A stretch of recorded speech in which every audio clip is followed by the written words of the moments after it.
Hi everyone, my name is Trishna and I'm going to show you how to make a punch needle rug. So the things you'll need are monk's cloth, which you can find on Amazon, some yarn, a pipe cleaner, a punch needle, some scissors, thread, a colored pencil or marker, some cloth, an embroidery hoop, and a needle. So first you want to lay down the first part of the embroidery hoop, loosened, and then put on your monk's cloth, and then put on the top part of the hoop, and then you want to tighten that back up and pull the edges. Now I'm drawing my pattern, which is a flower on top. Then you want to stretch out your pipe cleaner, and then you have your punch needle, so you want to put it through the top hole and then put it down to the bottom hole. So there should be a hole in the side, but you just want to put it through the top and then out the bottom. Then you're going to get your yarn, so this is the color I'm using for my petals, and you want to take one edge of it and just tie it really tightly onto the bottom of the pipe cleaner that's coming out of the bottom, and then use the top just to pull that out through the top hole. So once it's come through the top, this is where you put it through the hole that's actually on the hook. So that is what it should look like.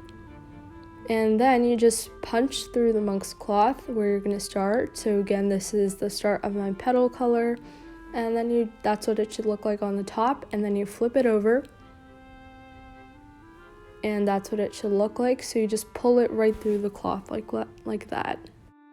So once you've pulled it through, you can just take your hook out right through the other side and then just start punching.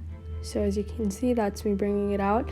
And you want the open part of the hook to be pointing forward. So as you can see, that's how I'm punching forward. And so after doing a bit of punching, I had to cut off the yarn because I hit the center of the flower, so I needed to restart it somewhere else. So I just cut off the yarn that was sticking out of the bottom, and then I just flipped it over, and then you just pull it through the inside of the hook, not the outside, and it should be pretty loose that way. And then once you do that, you can just pull your hook through and then just knot that part so it doesn't fall apart.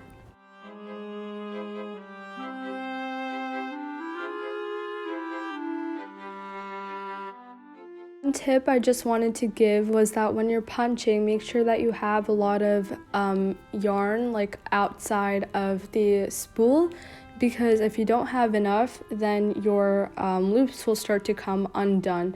So make sure that you have that like unwrapped from the ball of yarn and you won't have a problem. So here I finished the petal section. So again, like we did before, I'm just cutting off the end and then knotting that to finish it off.